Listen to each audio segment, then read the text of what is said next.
first of all, thank you, Mr. Marklund, for coming. I appreciate it greatly. I would like to ask a few questions about the specific productions that we've discussed in beforehand, especially talking about The Crown, the TV show, The King's Speech, as well as Die Manns. So my first question would be, how do these series and film balance historical accuracy with a certain creative liberty, and what does that impact? How does that impact the audience, especially finding the certain balance that is needed between these two extremes, if you will? Yeah, they do that rather differently, I would say.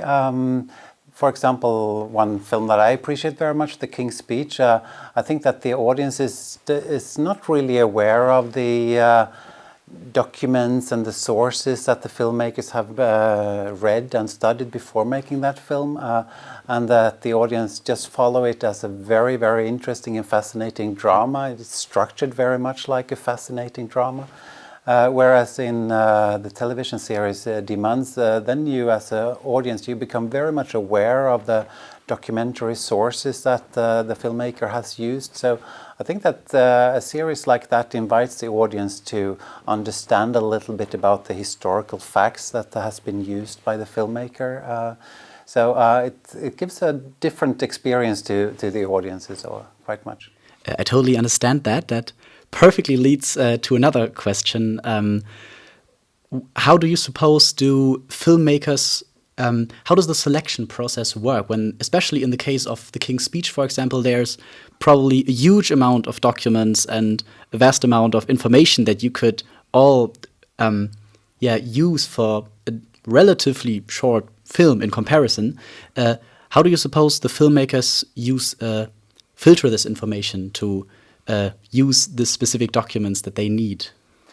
Yeah, on the one hand, there are lots of documents regarding the public work of the king, and on the other hand, there are rather limited number of documents of what is really, really foregrounded in the film. So what they really said during the sessions, the therapy sessions with the king, we don't know any of the words or the behaviors really about that, and also about the friendship between the king and the speech therapist.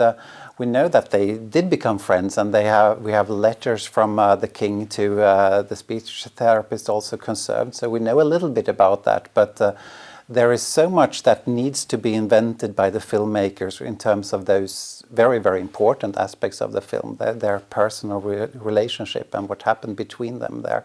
So regarding the more public story, we know a lot, and they have used that, and the dates and things like that can be checked, and they are checked, but the other part is not documented that well at all. I think it's also interesting if we take The Crown as well as The King's Speech into account, that they cover essentially at least a bit of the same part of history, but in a very different way, that you could also compare two very different interpretations of the same historic figure. How do you feel like you could compare the two? You already established that you feel like that The King's Speech functions as a very enjoyable to watch drama film, but how do you see these differences between The Crown and The King's Speech regarding to King George VI? Yeah, I'm not a specialist in British history, but as I understand it, he has a little bit of a revival that is re-evaluated and seen more like a nicer and better person perhaps than he was perceived earlier. So I think that the King's Speech did a lot to that understanding. And I think that it's difficult to argue against the King's Speech because so many people have seen that film and been influenced by that film also. So I think that whatever the Crown does, it will always be a secondary role, I think, to the understanding of the King, because we have such a good understanding from the King's Speech, and I think it's difficult to sort of do something to that. I understand that also the Crown, Jared Harris' interpretation of the character is seen as a second take, if you will, although, I mean, these are independent productions, but I understand your point.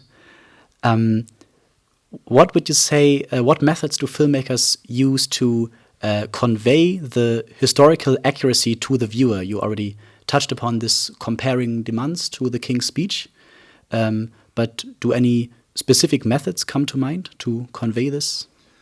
Well, perhaps they can do something within the films themselves, but I feel that perhaps the more important part is what they are doing outside of the films also.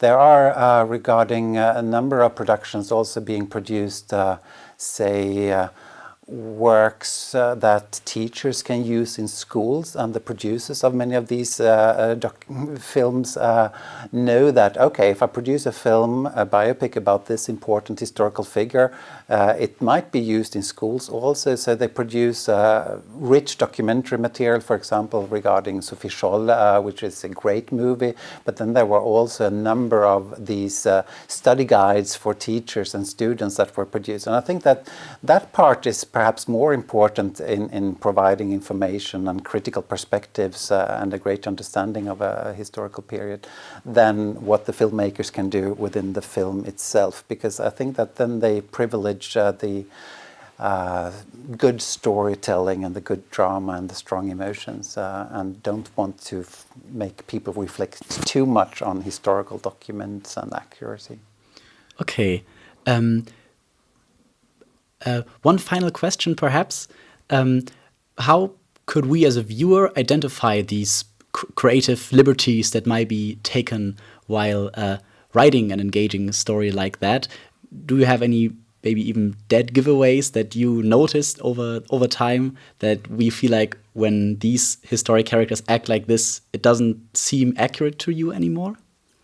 No, not really. I tend to sort of fall for all the things that the filmmakers do. So if they have written a good script and if they make a good production, we move along with the story, and I don't react very much to inaccuracies. So that would have to be something that I reflect on afterwards, perhaps, and probably mostly by reading something about the film or the production also. So I think it's difficult to detect it while watching a film if they have done a decent job as filmmakers. Yeah. Okay. Thank you so much. Thank you for coming. Thank you for having this interview with me. Yeah, thank you, and thank you for inviting me here.